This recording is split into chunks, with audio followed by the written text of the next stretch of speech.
दिनांक 20/7/2024 या दिवशी 7वी वर्गाचा परिपाठ असल्याने 7वी वर्गाने सूत्रसंचालनाचे काम माझ्याकडे दिल्याबद्दल मी 7वी वर्गाचे अत्यंत आभारी आहे. तरी मला परिपाठात सहकार्य करणाऱ्या माझ्या वर्गमैत्रिणींनी समोर आहे.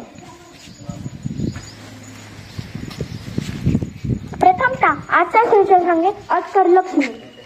आजचा सुविचार ऐकून घ्या. ज्याचे कार्य सुंदर तोच खरा तेच सुंदर. आजचा सुविचार प्रत्येकदा ऐकून घ्या. ज्याचे कार्य सुंदर तोच सुंदर. धन्यवाद लक्ष्मी. आजच्या दिनविषयी सांगेन अंकिता तांदळे. आजच्या दिनविषयी ऐकून घ्या. संत गुलाबराव महाराज यांची जयंती 20 जुलै 1881. आजचा दिनविषय प्रत्येकदा ऐकून घ्या. संत गुलाबराव महाराज यांची जयंती 20 जुलै 1881. धन्यवाद अंकिता. आजची दैनिक वार्ता सांगेन माझी वर्गमैत्रीण जायभाया ज्ञानेश्वरी. आजची दैनिक वार्ता ऐकून घ्या. लोकशाहीसाठी उत्तर स्व समिती अध्यक्ष पृथ्वीराज पंडित. आजची दैनिक वार्ता प्रत्येकदा ऐकून घ्या. लोकशाहीसाठी उत्तर स्व समिती अध्यक्ष पृथ्वीराज पंडित. धन्यवाद ज्ञानेश्वरी. आजचे सामान्य ज्ञानचे प्रश्न विचार कान्हे श्रद्धा. आजचे सामान्य ज्ञानचे प्रश्न ऐकून घ्या. उत्तर द्या. मुलांसाठी प्रश्न आहे. जनरल कोण निवडतो?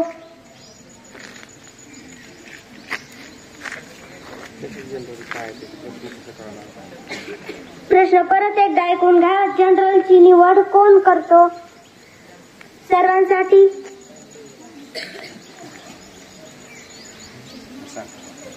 उत्तर आहे राष्ट्रपती. मुलींसाठी प्रश्न आहे. माणसाच्या शरीरात किती टक्के पाणी असते? किती टक्के असतं पाणी? सर्वांसाठी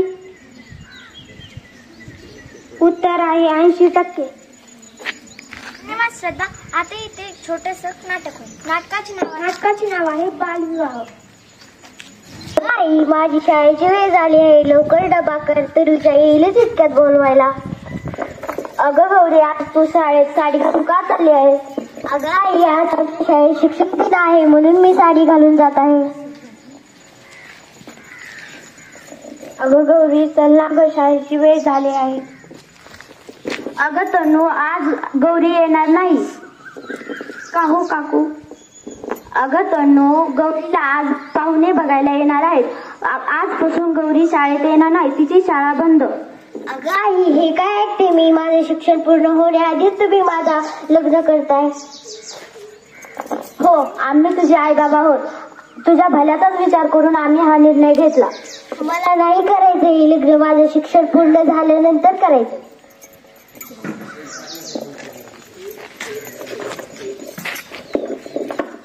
अंकिता, लक्ष्मी, ज्ञानेश्वरी, तनुजा, गौरी बनसूड. मॅम ती आली नाही आज कारण की का आली नाही? कारण की तिला मुलगा बघायला येणार आहे. हे काय मुलांना, कालच तर आपण बालविवाह प्रतिज्ञा घेतली होती. मुलांना तुम्हाला तर माहिती आहे बालविवाहाचे दुष्परिणाम. आपल्याला हे लग्न थांबवायलाच पाहिजे. हा बालविवाह इथं होऊन द्यायला नाही पाहिजे. अंकिता, जा मॅडमला बोलून आण.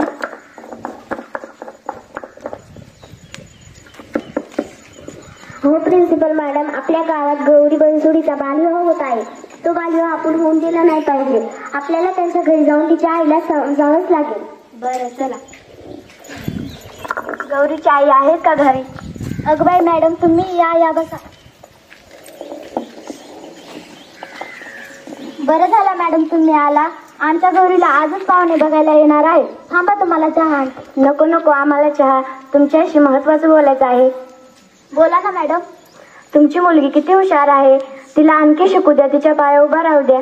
अहो मॅडम, इतकं चांगलं स्थळ कशाला बरं नाकारायचं? तुम्ही पाहिले ना, आपल्या गावात स्नेहाचं लग्न 18 वर्षापूर्वी झालं. तिचं वयाची वाढ होण्याआधीच ती आई झाली. डॉक्टरने कसा बसा तिचा जीव वाचवला.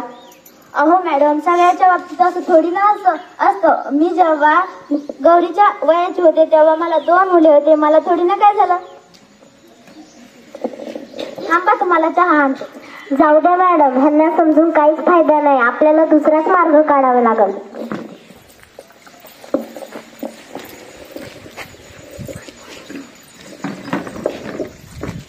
बघ बाई, आता तर पाहुणे येतील.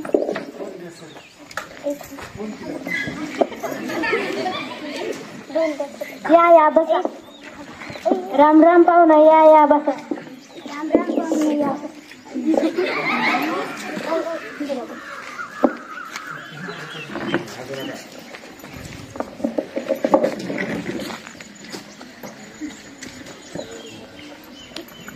गौरीची मम्मी, गौरीला बोलवा ना. गौरी चहा घेऊन ये.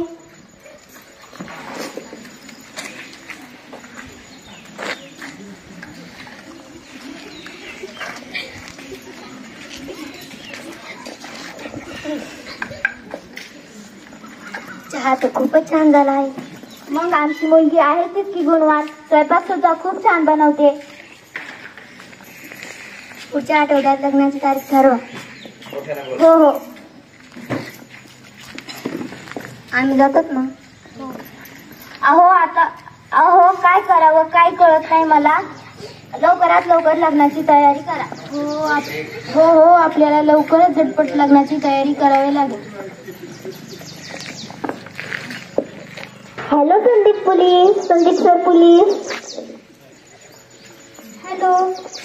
आमच्या गावात हिवरा या गावात गणेश विद्यालयामध्ये एक पोरगी गौरी बनसुनीचा बालविवाह होत आहे. तुम्ही लवकर हा बालविवाह थांबवायला या. सोमवारी तिचा बालविवाह आहे. बरं मी येतो.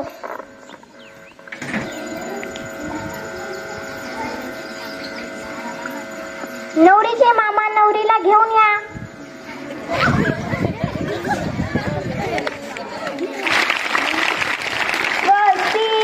श्री गजनायकं गजमुखं मोरेश्वरं सिद्धितं बल्लालो शुभमंगल सावधान.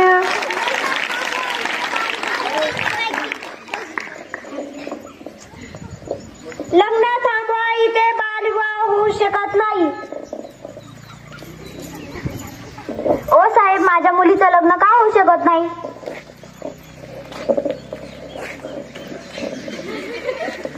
हे बघा तुमच्या मुलीचा दाखला.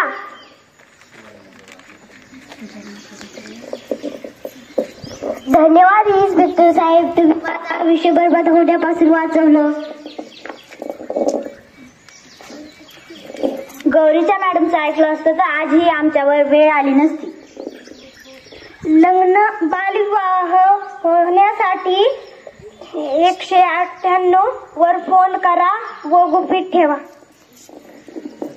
या नाटकाचा बोध असा होतो की मुलीचे वय 21 झाल्याच्या नंतर तिचा विवाह करावा, मुलाचे वय 25 झाल्याच्या नंतर त्याचा विवाह करा. जर त्यांच्या वयाच्या आधी त्यांचा विवाह केला तर त्याचे दुष्परिणाम खूप वाईट होतील.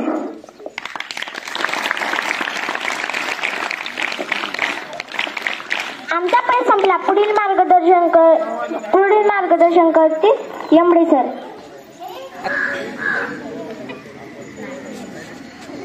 दिनांक 20 जुलै 2024 या दिवशी 10व्या वर्गाचा परिपाठ असल्याने 10व्या वर्गाने सूत्रसंचलनाचे काम माझ्याकडे दिल्याबद्दल मी 10व्या वर्गाचे अत्यंत आभारी आहे. तरी मला परिपाठात सहकार्य करणाऱ्या माझ्या वर्ग मैत्रिणी समोर यावे. लघुनाटिकेचे नाव आहे स्त्री भ्रूण हत्या. आई, मला जगायचंय गाई, मला हे सुंदर जग पाहायचंय गाई. आई, मला मारू नको गाई, मला मारू नको. आई, अगं मी बोलते तुझी परी, तू परीच म्हणतेस ना ग मला, पण तुला आई तरी कसं समजू ग? अगं कुणी कुणाला उगीच भेटत नसतं, तर ते जन्मजन्माचे हृदयावर बंद असतात ग. असे हृदयावर बंद आपली ही आहेच ना गाई, की ज्याने आपण भेटलो आणि दुरारून. असो, काल तुझं आणि बाबाचं बोलणं चोरून पोटातच ऐकलं गाय, चोरून पोटातच ऐकलं. विशेषतः आजी आजोबांची इच्छा नाही ना माझा जन्म व्हावा गाई. बाबा ओ बाबा, तुम्हाला तर आवडते नावलायक माझी लाडकी पाहायला. सांगा ना बाबा, बाबांची पोरं लाडकीच असतात नाव. सांगा ना, बाबांची पोरं लाडकीच असतात नाव. बाबा, तुम्ही आईला घेऊन दवाखान्यात का गेला होतात? बाबा, किती मोठे मोठे मशीन्स होत्या तिथं, त्यात मी किती छान दिसत होते. सांगा ना बाबा, बोला ना. आजी आजी, का दिलंस गायला ते औषध? किती कडू होतं ग ते. आजी, तू पण एक मुलगी म्हणूनच जन्माला आलीस ना, मग माझं स्वागत तू नाही करणार तर कोण करणार ग? आई आई, का घेतलंस ग ते औषध? किती कडू होतं ग ते, त्याने मला फार त्रास होत होता ग आई. आई, मला जन्माला घालून तर बघ, तू तुझेच रूप माझ्यात पाशील अनेकदा. मी कोणाची तरी मुलगी, बहीण, पत्नी तर कोणाची आई. मग मला गर्भातच मारण्याची का ग तुला घाई? सांग ना गाई, का ग तुला घाई? आई, मला कळतीये तुझी घुटमळ होतीये, पण मी खरंच तुला कधीच त्रास देणार नाही. आई, मला नवे कपडे नको, मी ताईचे जुने कपडे घालीन, शाळेत जाईन, ताईचे जुने दप्तर वापरीन, शिकून खूप मोठी होईन, माझ्या लग्नाची तयारी पण मीच करेन. मी बाबांना अजिबात त्रास देणार नाही गाई. आई, मला जन्माला घालून तर बघ गाई. आई, मला जन्माला. नुसतं स्त्री म्हणून काय होणार? स्त्री संरक्षणाची जबाबदारी घेणार तरी कोण? अशा वेळी मला गजर व्हावं असं वाटतं. या झोपलेल्या मनातला हा लढा माझ्या अस्तित्वात विचारायचा आहे, माझ्यातल्या अस्तित्वाला आणि रेणुकाला सुद्धा, की आजपर्यंत आपण किती नटलो, त्यात आपण खरंच समाधानी आहोत का? नाही ना. आपली आत्मशक्ती हाच आपला खरा अलंकार. चला तर मग मोडून टाकूया या अन्याय अत्याचाराच्या मनगटी. तर आता रडायचं नाही, तर आता लढायचं. एक मुली तुला सांगते, पिंजऱ्यातच आता फडफडू नकोस, पेटून उठतू रडू नकोस, पेटून उठतू रडू नकोस. बांगड्या घातल्या माणुसकीने मदतीसाठी तू ओढू नकोस. एक मुली तुला सांगते, पिंजऱ्यातच आता फडफडू नकोस, पेटून उठतू रडू नकोस, पेटून उठतू रडू नकोस. धन्यवाद. आमच्या परिपाटीचे संपला. पुढील मार्गदर्शक करते त्यावर. गेल्या हप्त्यामध्ये सोमवार ते शनिवारच्या दरम्यान जे परिपाठ झाले त्यामध्ये बुधवारचा परिपाठ झाला नव्हता आणि त्याचं सादरीकरण सातवीच्या मुलीने केलेलं आहे. अतिशय सुंदर असे परिपाठ झालेले आहेत आणि विशेष म्हणजे आपल्या लक्षात आलं असेल की आपल्या शाळेमध्ये जी स्त्रीभ्रूण हत्या विरोधात जो कार्यक्रम घेतला आणि बालविवाह याच्या विरोधामध्ये जो कार्यक्रम घेतला त्याचा इम्पॅक्ट परिणाम निश्चित विद्यार्थ्यांच्या मनावर झालेला आहे आणि त्याच्यातून मुलींना विशेष करून प्रेरणा मिळालेली आहे आणि त्याचं सार्वत्रिकरण होत आहे. याचा खूप चांगला असा विजन आहे, त्याचा चांगला रिझल्ट आहे. म्हणून 5वी आणि 6वी साठी प्राथमिक गटातून 2-3 टाळ्या आणि येता 7वीच्या गटाला, ठीक आहे, प्राथमिक गटातून येता 7वीच्या गटाला बालविवाह प्रतिबंधक कायदा हा अतिशय प्रभावीपणे या ठिकाणी सादरीकरण केल्याबद्दल त्यांना या सप्ताहाचं नामांकन देण्यात येत आहेत. आणि माध्यमिक गटातून 8वी आणि 9वीच्या विद्यार्थ्यांसाठी टाळ्या. विशेष करून कालच्या परिपाठामध्ये कोमल मुळे हिनं अतिशय सुंदर असं सादरीकरण केलेलं आहे, परंतु त्याच्याही प्रभावीपणे या ठिकाणी किरण आणि तिच्या टीमने स्त्रीभ्रूण हत्याचा अतिशय हृदयाला हेलावून टाकणारा असा संवाद झालेला आहे आणि म्हणून या माध्यमिक गटातून इयत्ता 10वीला आपण या ठिकाणी नामांकन देत आहोत. दोन्ही वर्गाच्या टीमनं या ठिकाणी यायचं आहे. चला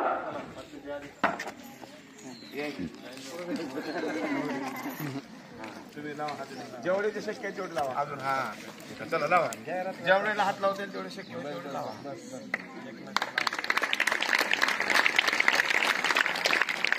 चला 10वी चला अभिनंदन.